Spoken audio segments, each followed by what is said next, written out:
mulai saja malam ini kita lanjutkan materi kita ya. Dan sekaligus nanti kita akan menutup perkuliahan untuk semester ini ya. Semester genap untuk mata kuliah ini ya. Baik, hari ini kita akan membahas terkait dengan perubahan perilaku atau behavior change ya. Jadi hari ini dalam pendidikan kesehatan masyarakat di institusi, salah satu di antaranya adalah terjadinya perubahan perilaku ya.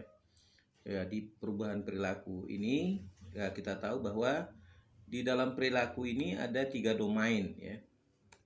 Yaitu ada yang disebut dengan pengetahuan ya, sikap dan tindakan. Oleh sebab itu, dimensi perubahan perilaku ini sangat penting ya. Harapannya adalah ketika kita melakukan intervensi, maka akan terjadi perubahan perilaku ya. Adapun pengembangannya adalah menumbuhkan perilaku kesehatan dengan cara membiasakan pada anak kecil. Misalnya cara gosok gigi yang baik dan benar kan, dari kecil sudah dilakukan, dibiasakan ya. Bangun lebih awal gitu ya, dibiasakan dari semenjak kecil ya. Kemudian karena tadi sudah terbiasa dia melakukannya, maka itu akan dilakukan secara berulang-ulang ya. Jadi ketika masih anak ya, kita akan mudah untuk mengubah perilakunya ya. Maka oleh sebab itu biasanya orang tua ya terhadap anaknya lebih ketat ya dalam rangka untuk mengubah perilaku tadi. Kemudian ada proses terbentuknya kebiasaan untuk melakukan hal-hal yang sehat. Tadi misalnya ketika ya gosok gigi, kemudian cuci muka kan begitu ya. Sarapan adalah proses terbentuknya kebiasaan untuk melakukan perilaku kebiasaan yang sehat. Misalnya tidur lebih awal gitu ya, jam 8 ya pada anak. Ini kan adalah upaya untuk membiasakan ya, agar mereka tetap berperilaku ya, sehat. Termasuk diantaranya bangun lebih awal kan begitu ya. Misalnya jam 5 atau jam 4 ya lebih baik gitu ya. Ya. Kemudian pemeliharaan, yaitu mempertahankan perilaku atau kebiasaan yang sehat. Jadi karena kalau sudah tertanam di dalam diri seorang anak itu perilaku yang sehat, maka perilaku tersebut harus dipertahankan. Jangan sampai ya, semakin terbalik ya. Ketika masa kecil bagus, baik ya, kemudian setelah itu pada usia dewasa atau besar, maka perilaku kesehatannya ya tidak baik ya. Ini yang dilakukan dalam rangka untuk memelihara dan mempertahankan perilaku kebiasaan hidup sehat. Kemudian perubahan adalah kebiasaan yang sehat dari kebiasaan yang tidak sehat. Ya, perubahan bisa saja terbalik ya dari yang kita harapkan ya. Misalnya pada awalnya kita berikan intervensi ya, kemudian harapannya adalah terjadi perubahan perilaku kebiasaan yang sehat dari yang tidak sehat tadi. Kalau tidak dipupuk ya, maka dia akan terjadi perubahan perilaku dengan kebiasaan-kebiasaan yang tidak sehat. Maka oleh sebab itu perubahan perilaku bisa ke arah yang diinginkan, katakanlah positif, bisa juga yang arah negatif ya, yang tidak diinginkan. Oleh sebab itu pendekatan atau upaya yang dilakukan dalam perubahan perilaku ini ditempuh dengan 3 cara ya. Yang pertama adalah melalui enforcement ya, melalui paksaan. Jadi dipaksa agar terbiasa untuk berperilaku sehat ya. Misalnya tadi asupan makanan bergizi, aktivitas fisik ya, tidur lebih awal cukup gitu ya. Agar dia nanti ketika sampai waktunya dewasa, maka dia sudah terbiasa dengan kebiasaan perilaku yang sehat ya, baik secara fisik maupun mental atau non fisik ya. Kemudian yang kedua adalah melakukan regulation ya, atau yang kita sebut dengan peraturan ya. Melalui peraturan perundang-undangan, pemerintah membuatnya dalam rangka untuk supaya ditaati aturan dibuat agar masyarakatnya menjadi taat terhadap aturan yang berlaku ya. Kemudian diikuti dengan upaya penegakan hukum atau peraturan yang sudah dibuat tadi. Jadi aturan yang sudah dibuat ditegakkan, atau istilah lain disebut dengan law enforcement ya, penegakan hukum. Jadi hukum dibuat untuk ditaati, untuk dilaksanakan ya, dalam rangka untuk berperilaku sesuai dengan aturan yang berlaku. Misalnya membuang sampah tidak boleh di sembarang tempat, ya kan gitu. Misalnya berludah tidak boleh di mana saja yang diinginkan gitu ya. Nah, ini terkait dengan upaya untuk memaksa agar seseorang itu mengikuti kebiasaan yang baik ya. Nah, kalau dia membuang sampah sembarangan atau berludah di sembarang tempat, maka bisa saja diberikan sanksi. Ya, sanksinya bisa tentu pidana gitu ya. Atau bisa juga berupa denda ya. Kalau ketahuan oleh aparat penegakan hukum, baik yang kalau dia Perda berarti Satpol PP, ya kalau misalnya nasional ya masa bisa pihak kepolisian ya. Kemudian yang ketiga yaitu melalui edukasi. Nah, ini yang sering kita lakukan ya, yaitu melalui pendidikan ya, ya dengan memberikan informasi baik itu informasi secara umum maupun yang bersifat persuasif, ajakan, himbauan ya. Nah, melalui pendidikan kesehatan, kemudian dengan berbagai evidence ya, bukti-bukti yang meyakinkan bahwa misalnya merokok itu berbahaya bagi kesehatan, ya bisa menimbulkan penyakit paru misalnya, atau PPOK gitu ya, penyakit paru obstruktif kronis misalnya kan. Kemudian perilaku yang didasari oleh kesadaran ya, kesadaran kemauan untuk berubah lebih baik ya. Nah, ini terkait dengan pendidikan yang dilakukan dalam rangka untuk merubah perilaku yang didasari oleh kesadaran. Tentu ketiga hal ini berbeda pendekatannya. Kalau enforcement itu lebih pada pemaksaan ya, atau dipaksakan, orang dalam keadaan terpaksa ya. Dipaksa harus mengikuti supaya dia tetap melaksanakan ya, karena itu dipaksa, maka orang itu tentu terpaksa kan begitu untuk melakukan. Kalau tidak melakukan maka dia akan diberikan sanksi ya, baik secara fisik maupun non fisik. Kemudian yang regulasi demikian juga ya, dengan aturan kebijakan yang dibuat, siapa yang melanggar aturan maka dikenakan sanksi ya, sanksi hukum ya. Tentu berbeda dengan edukasi yang lebih menekankan ya pemahaman, kesadaran, kemauan untuk berubah lebih baik sebagaimana yang diharapkan ya.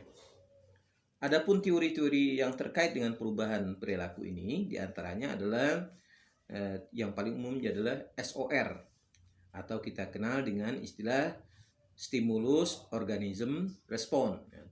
Perubahan perilaku ini didasarkan oleh adanya stimulus atau rangsangan ya.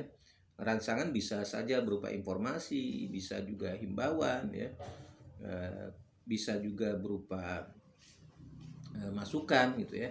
Kemudian organismenya adalah orangnya, jadi orang yang diberikan stimulus ya, rangsangan ya. Kemudian organismenya, manusianya, kemudian memberikan respon ya. Jadi perubahan perilaku akan terjadi dengan adanya meningkatkan atau memperbanyak rangsangan ya, informasi misalnya rokok itu berbahaya, maka rangsangan yang terkait dengan bahaya rokok, bukti-bukti orang yang terpapar rokok, penyakit orang yang ketika dia merokok, maka itu adalah bentuk dari stimulus ya. Jadi banyak informasi yang disampaikan, bukti-bukti yang disampaikan terkait dengan bahaya rokok ini ya. Nah, ini adalah bentuk stimulus atau rangsangan tadi. Kemudian oleh sebab itu terjadi perubahan perilaku menjadi proses pembelajaran atau yang disebut dengan learning process ya. Jadi ketika kita mengajak orang untuk tidak merokok karena di dalamnya terdiri ada 40 jenis macam racun ya. Misalnya ada sianida kan, ada tar, ada nikotin ya, yang berbahaya bagi kesehatan. Kemudian setelah kita berikan stimulus tadi, kemudian di dalam dirinya terjadi proses pembelajaran. Kalau saya merokok untungnya apa? Ya, kalau saya merokok akibat bagi kesehatan itu seperti apa? Nah, ini adalah contoh dari learning process atau proses pembelajaran dari stimulus yang diberikan sehingga terjadi perubahan perilaku. Ya, materi pembelajaran adalah merupakan stimulus. Jadi materi yang disampaikan terkait dengan informasi bahaya terkait dengan rokok ini adalah bentuk dari stimulus. Jadi apapun yang tidak hanya sekedar pelajaran tapi juga pengetahuan ataupun contoh-contoh yang bisa meyakinkan orang bisa sadar, bisa tahu bahwa akibat yang ditimbulkan apabila perbuatan itu dilakukan atau dilanggar. Kemudian proses perubahan perilaku menurut teori SOR ini ya. Nah, tadi ada stimulus ya, rangsangan diterima atau ditolak. Ya, bisa saja dia menerima rangsangan, stimulus, bisa juga atau yang kita kenal istilah receive ya. Dia menerima, bisa saja menolak, reject ya. Jadi ada receive, ada reject ya. Nah, apabila diterima adanya perhatian ya, kemudian mengerti, memahami stimulus yang disampaikan ya. Kemudian subjek atau organisme tersebut mengolah stimulus, mengolah rangsangan ya. Dan dari hasilnya kesediaan untuk ya bertindak terhadap stimulus atau attitude tadi ya. Jadi masih pada tahap attitude, belum pada tahap tindakan ya. Jadi ketika organisme ini mengolah stimulus atau rangsangan yang didapat, informasi yang diperoleh, kemudian diterimanya, kemudian terjadi perubahan pada attitude, pada sikap ya. Merokok berbahaya bagi kesehatan ya, terutama ya pada perokok pasif misalnya 5 kali berisiko dibandingkan dengan perokok aktif ya. Sementara itu yang paling rentan adalah kelompok-kelompok bayi, balita, lansia. Ini kan terpapar oleh ya asap rokok yang dapat menimbulkan tadi penyakit PPOK kan begitu ya, atau penyakit tuberkulosis paru kan. Nah, ini ya akibat yang ditimbulkan dari bahaya rokok tadi ya. Kemudian bertindak berperilaku apabila ada dukungan fasilitas atau praktis ya. Jadi adanya dukungan fasilitas yang memungkinkan orang untuk mengubah perilakunya tadi. Nah, misalnya tadi setelah dia mendapatkan informasi terkait dengan bahaya rokok, kemudian kalaupun dia tetap masih merokok, dia akan berusaha untuk menghindar dari kelompok-kelompok yang dengan tingkat kerentanan yang tinggi, misalnya pada bayi, balita, dan lansia. Nah, ini kan bisa dilakukan.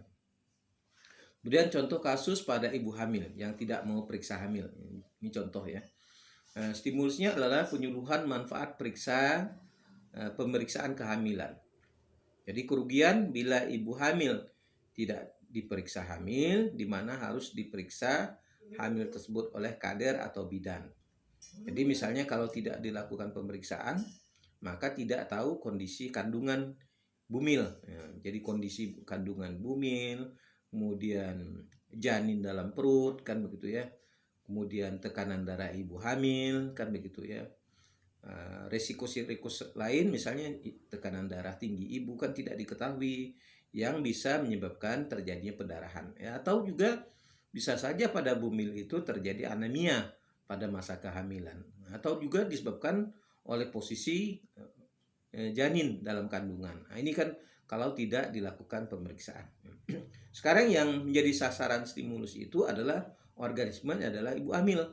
Kemudian ibu hamil memahami atau menyadari pentingnya periksa hamil dan mengolah informasi tersebut. Misalnya tadi disampaikan, kalau misalnya ibu tidak melakukan pemeriksaan kehamilan, maka ibu tidak diketahui kondisi kesehatan ibu misalnya, baik itu disebabkan karena tadi usia kehamilannya kan begitu, kemudian janin dalam kandungan, kemudian terjadi hipertensi atau mungkin anemia pada ibu hamil. Nah, ini kan akan berisiko bagi kesehatan bumil. Setelah dia mendapatkan informasi tersebut, baru ibu hamil tadi baru mau mendatangi ke bidan atau posyandu untuk melakukan pemeriksaan kehamilan. Nah, ini contoh respon. Tapi bisa juga respon ketika kita berikan stimulus organismenya itu tidak memahami apa yang kita sampaikan atau malah menolak, ya,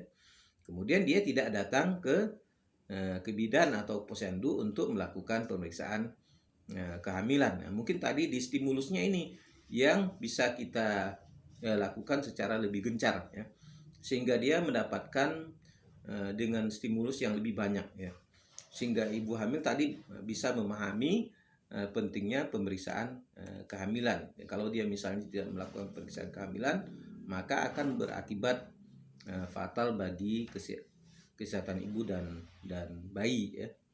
Kemudian teori dissonance vestiger, ya.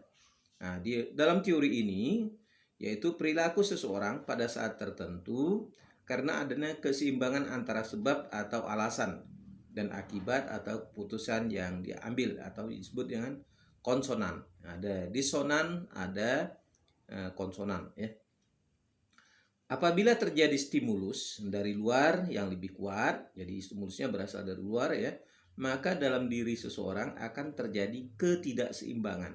Jadi kalau misalnya stimulus yang berasal dari luar itu lebih kuat, maka dalam diri seseorang akan terjadi ketidakseimbangan. Nah, jadi ketika seseorang yang kita berikan informasi, maka tidak terjadi keseimbangan atau yang disebut dengan disonan, karena informasi yang didapatnya lebih banyak dari yang dipertahankannya. Nah, begitu.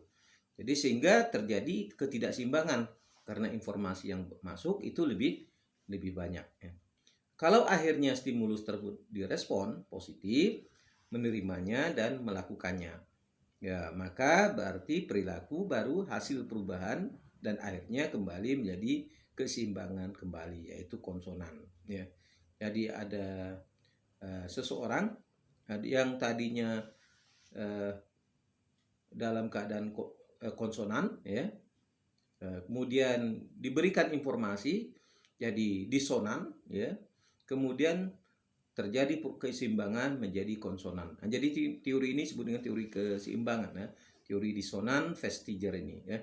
Ya, bahwa seseorang itu pada prinsipnya, ya, seseorang itu dalam keadaan konsonan. Apabila diberikan informasi maka terjadi perubahan yang disebut dengan disonan karena informasi yang didapat itu lebih banyak sehingga tidak terjadi keseimbangan, ya. Nah, kemudian ketika ibu tersebut atau subjek itu menerima positif, maka dia akan dalam keadaan konsonan, ya, dalam keadaan seimbang, ya.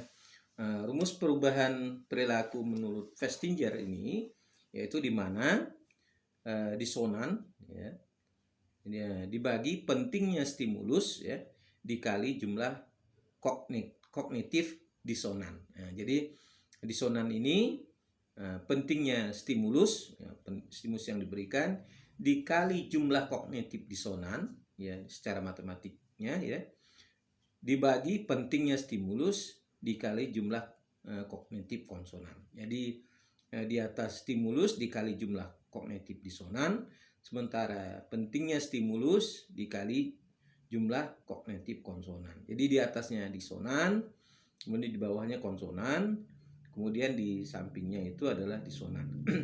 Nah, terjadi perubahan perilaku karena adanya perbedaan elemen kognitif, ya, atau pengetahuan tadi yang seimbang dengan elemen yang tidak seimbang. Jadi teori ini adalah teori yang menjelaskan tentang keseimbangan, ya. Contoh, ya, sebagai contoh, ibu balita mengimunisasikan anaknya, ya. Jadi balita, ya. Jadi konsonannya perilaku ibu tidak mengimunisasikan anaknya. Itu adanya keseimbangan. Jadi ketika ibu ini tidak melakukan imunisasi anaknya, itu adanya keseimbangan, ya. Kemudian disonan mendengar penyuluhan bahwa anak bisa meninggal atau cacat karena tidak diimunisasi, maka terjadi ketidakseimbangan, ya. Karena tadi disampaikan informasi sehingga terjadi ketidakseimbangan. Ya, sebenarnya tadi perilaku ibu tidak mau imunisasi itu konsonan. Ketika disampaikan informasi, jadi dia terguncang, ya, dalam keadaan disonan, ya, tidak seimbang. Nah, kemudian dia melakukan apa yang diharapkan, ya, maka dia akan menjadi konsonan. Jadi teori ini disebut dengan teori tadi disonan ya. Jadi seseorang itu sebelumnya adalah konsonan, kemudian diberikan informasi menjadi disonan, kemudian dia melakukan lagi sesuai dengan apa yang disampaikan menjadi konsonan ya. Kemudian teori yang ketiga yaitu teori fungsi Katz ya. Nah, dalam teori ini perubahan perilaku terjadi karena adanya kebutuhan. Ya, oleh sebab itu stimulus atau objek perilaku harus sesuai dengan kebutuhan ya. Jadi stimulus atau objek perilaku ya harus dengan sesuai dengan kebutuhan subjek. Prinsip teori fungsi ini adalah perilaku merupakan fungsi instrumen. Jadi perilaku ini adalah merupakan fungsi instrumen memenuhi kebutuhan subjek. Sementara perilaku merupakan pertahanan diri dalam menghadapi lingkungan. Misalnya bila hujan, panas ya. Jadi dia berusaha untuk mempertahankan diri. Kemudian perilaku sebagai penerima objek dan pemberi objek ya, respon terhadap gejala. Jadi perilaku yang dimunculkan itu disebabkan karena adanya respon terhadap gejala, baik sebagai penerima objek maupun pemberi arti dari objek itu sendiri ya. Kemudian perilaku berfungsi sebagai nilai ekspresif dalam menjawab situasi, misalnya ya marah, senang, bahagia, tawa, nangis ya, dan sebagainya. Jadi itu sifatnya yang terkait dengan perilaku berfungsi sebagai nilai ekspresif dalam menjawab situasi. Nah, contoh, seorang bapak tidak mau membuat jamban di dalam rumah. Nah, bapak tersebut tidak merasakan perlunya jamban dalam rumah. Jamban bukan kebutuhan. Ya.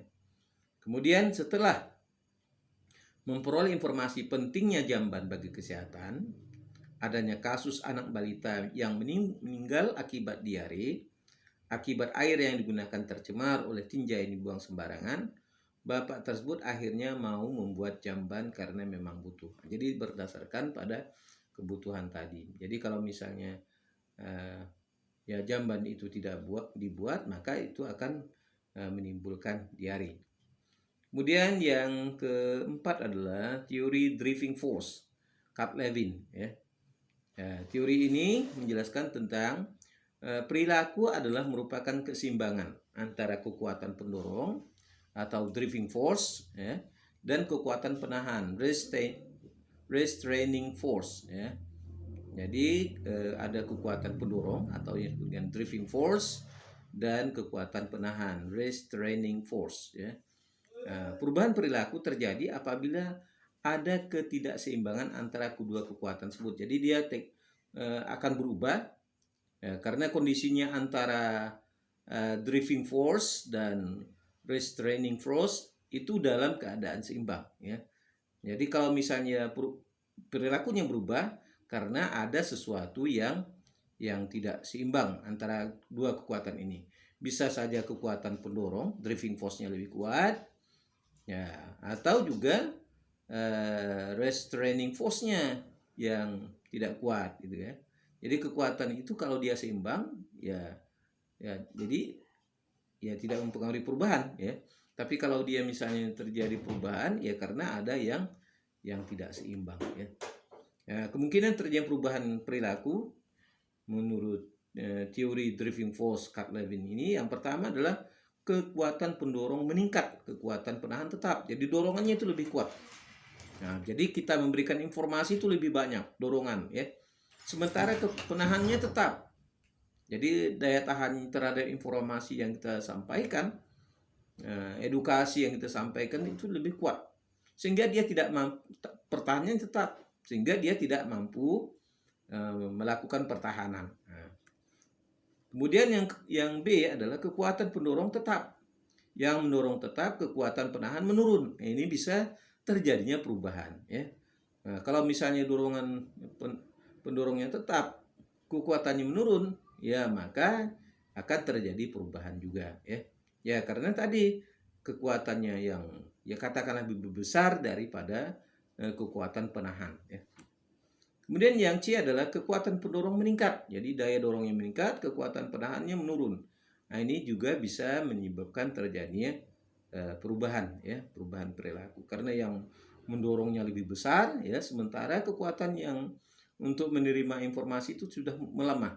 Artinya dia ya menerima saja informasi tersebut, kemudian dia harus melakukan perubahan perilaku. Nah, kalau kita gambarkan ya, ada perilaku semula, bisa kelihatan. Nah, jadi perilaku semula di sini. Kemudian ini perilaku semula, ini perilaku semula ya. Kemudian dalam tahap pertama tadi kekuatan pendorongnya tinggi, sementara kekuatan penahannya tetap, maka terjadi perilaku baru ya. Kemudian perilaku semula, kekuatan pendorongnya tetap, kekuatan penahannya menurun, maka terjadi perubahan perilaku baru. Perilaku semula kekuatannya pendorong naik, meningkat, sementara kekuatan penahannya menurun, maka juga akan terjadinya perubahan perilaku. Dari tadi yang kita jelaskan berdasarkan pada grafik seperti ini ya. Kemudian bentuk-bentuk perubahan ya. Yang pertama adalah perubahan alamiah ya, atau yang disebut dengan natural change. Perubahan alamiah, perubahan perilaku karena terjadi perubahan alam, lingkungan secara alamiah. Nah, jadi lingkungannya berubah, maka terjadi perubahan perilaku dalam rangka menyesuaikan terhadap perubahan perilaku itu sendiri ya. Kemudian yang kedua yaitu perubahan terencana atau plan change ya, yaitu perubahan perilaku karena memang direncanakan oleh yang bersangkutan bahwa dia memang ingin berubah gitu ya. Karena sudah dari awal dia sudah menetapkan ingin terjadinya perubahan yang direncanakan atau plan change. Jadi sudah direncanakan sebelumnya bahwa dia akan berubah. Cuma momentumnya saja yang belum tepat gitu ya. Kemudian yang ketiga adalah kesiapan berubah atau readiness to change ya. Perubahan perilaku karena terjadi proses internal ya. Readiness ini kesediaan ya, kesiapan ya, pada diri yang bersangkutan untuk berubah, di mana proses internal berbeda pada setiap individu. Daya tahan setiap individu berbeda. Apakah dia menerima informasi yang lebih banyak ya, kemudian baru terjadi perubahan, atau sebaliknya informasinya tetap sementara daya tahannya tinggi, maka itu tidak akan terjadinya perubahan ya. Adapun strategi promosi kesehatan untuk perubahan perilaku ini, yang pertama adalah pendekatan direktif ya. Jadi yang kedua adalah pendekatan non direktif. Nah, sekarang kita lihat apa yang dinamakan dengan pendekatan direktif ini ya. Jadi pendekatan direktif adalah pendekatan dari atas atau diarahkan dari atas dari pihak provider ya. Pihak yang berkuasa mengarahkan harus ikut ini. Nah, begitu ya. Maka pihak yang di atas itu disebut sebagai provider ya. Jadi direktif. Jadi sifatnya hanya melaksanakan petunjuk, hanya melaksanakan perintah. Kemudian program perubahan perilaku direncanakan dan dilaksanakan oleh petugas. Jadi bukan karena ya keinginan sendiri ya, tetapi karena petugas kesehatan yang menginginkan terjadinya perubahan perilaku sehat. Misalnya pada penderita hipertensi ya. Maka harapannya adalah ya petugas kesehatan ini harapannya terjadi perubahan perilaku. Misalnya pada penderita hipertensi selalu melakukan aktivitas fisik secara teratur 30 menit setiap hari, menghindari stres ya. Kemudian mengatur pola makan, banyak mengandung sayur dan buah atau katakanlah yang mengandung serat ya, mengurangi asupan protein dan lemak. Nah, ini terkait dengan program perubahan perilaku yang direncanakan oleh petugas kesehatan. Sementara masyarakat ini dijadikan sebagai sasaran atau objek saja. Jadi dia bukan merupakan objek ya. Jadi dia menjadi objek, bukan menjadi subjek ya. Jadi sasaran dari apa yang diprogramkan, apa yang diharapkan ya terjadinya perubahan perilaku kesehatan. Kemudian yang kedua adalah pendekatan non direktif ya, yaitu pendekatan dari bawah atau istilah lain kita sebut dengan bottom up ya. Tadi kalau kita ya jelaskan tadi terkait dengan direktif itu lebih pada top down dari atas ke bawah ya. Nah, sekarang kita lihat di pendekatan non direktif ini ya. Jadi pendekatan non direktif ini yaitu pendekatan dari bawah dengan program perubahan perilaku dirancang bersama masyarakat. Jadi keterlibatan masyarakat merancang program untuk terjadinya perubahan perilaku. Jadi masyarakat itu lebih aktif untuk menciptakan perubahan ya. Agar dia lebih baik ya perilaku kesehatannya ya, demi kepentingan kesehatan individu, keluarga dan masyarakat. Kemudian petugas berfungsi sebagai fasilitator atau motivator ya perubahan. Jadi mereka bukan sebagai pihak yang menentukan ya atau provider, tetapi lebih sebagai fasilitator dan motivator perubahan ya. Kemudian masyarakat sebagai subjek dan objek, karena tadi masyarakat dilibatkan dalam proses perubahan perilaku dan perilaku kesehatan, dan diharapkan bahwa peran dari petugas kesehatan itu terkait sebagai fasilitator dan motivator perubahan perilaku sehat ya. Nah, ini contoh kasus, misalnya Desa Ek terletak diapit oleh 2 sungai yang airnya mengalir sepanjang tahun. Sebagian besar keluarga di desa ini 80% tidak mempunyai jamban di rumahnya dengan alasan tidak perlu karena BAB di kali lebih praktis. Di samping itu, hanya 65% saja penduduk yang menggunakan air bersih baik dari sumur sendiri maupun dari sumur lainnya. Selebihnya menggunakan air sungai untuk mandi dan cuci ya. Pertanyaannya, pendekatan enforcement seperti apa untuk mempercepat perubahan perilaku masyarakat yang tidak sehat itu? Kemudian, apabila dilakukan promosi atau pendidikan kesehatan dengan pendekatan non-direktif, apa langkah-langkahnya?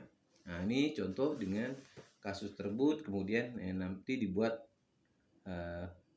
jawaban ya. Mungkin ini materi kita terkait dengan perubahan perilaku.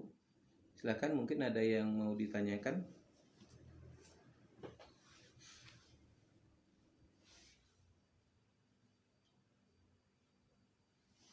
Saya absen ya.